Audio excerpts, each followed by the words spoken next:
Mr. President, Secretary General, members of the General Assembly, I believe I was last here in 1957. Since then, I have traveled widely and met many leaders, ambassadors, and statesmen from around the world. I address you today as Queen of 16 United Nations member states and as head of the Commonwealth of 54 countries. I have also witnessed great change, much of it for the better, particularly in science and technology and in social attitudes. Remarkably, many of these sweeping advances have come about not because of governments, committee resolutions, or central directives, although all these have played a part, but instead because millions of people around the world have wanted them. For the United Nations, these subtle yet significant changes in people's approach to leadership and power might have foreshadowed failure and demise. Instead, the United Nations has grown and prospered by responding and adapting to those shifts. But also, many important things have not changed. The aims and values which inspired the United Nations Charter endure: to promote international peace, security, and justice, to relieve and remove the blight of hunger, poverty, and disease, and to protect the rights and liberties of every citizen.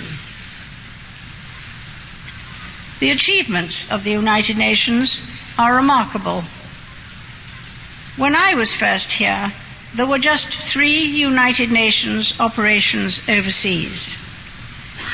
Now over 120,000 men and women are deployed in 26 missions across the world. You have helped to reduce conflict. You have offered humanitarian assistance to millions of people affected by natural disasters and other emergencies. And you have been deeply committed to tackling the effects of poverty in many parts of the world. But so much remains to be done. Former Secretary General Dag Hammarskjöld once said that constant attention by a good nurse may be just as important as a major operation by a surgeon. Good nurses get better with practice. Sadly, the supply of patients never ceases. This September, leaders will meet to agree how to achieve the Millennium Development Goals, when each nation will have its own distinctive contribution to make. New challenges have also emerged, which have tested this organization as much as its member states. One such is the struggle against terrorism. Another challenge is climate change, where careful account must be taken of the risks faced by smaller, more vulnerable nations, many of them from the Commonwealth. Mr. President, I started by talking about leadership. I have much admiration for those who have the talent to lead, particularly in public service and in diplomatic life. And I congratulate you, your colleagues, and your predecessors on your many achievements. It has perhaps always been the case that the waging of peace is the hardest form of leadership of all.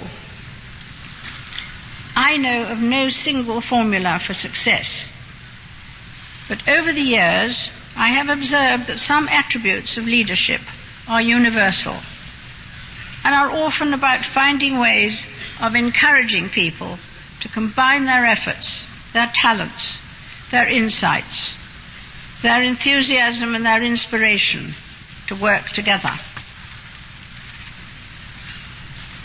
Since I addressed you last, the Commonwealth too has grown vigorously to become a group of nations representing nearly 2 billion people.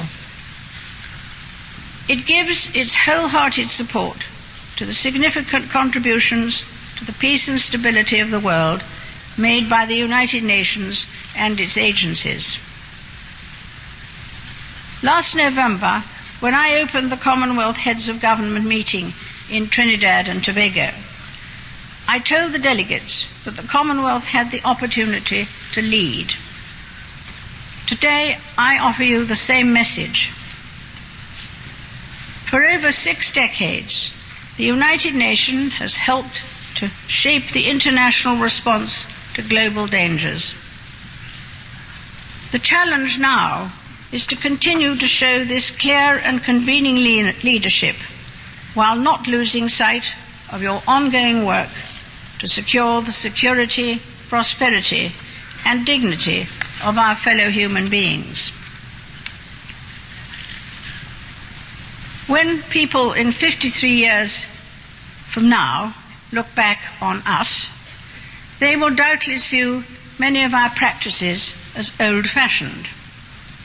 But it is my hope that when judged by future generations, our sincerity, our willingness to take a lead, and our determination to do the right thing will stand the test of time. In my lifetime, the United Nations has moved from being a high-minded aspiration to being a real force for common good. That of itself has been a signal achievement. But we are not gathered here to reminisce. In tomorrow's world, we must all work together as hard as ever if we are truly to be United Nations.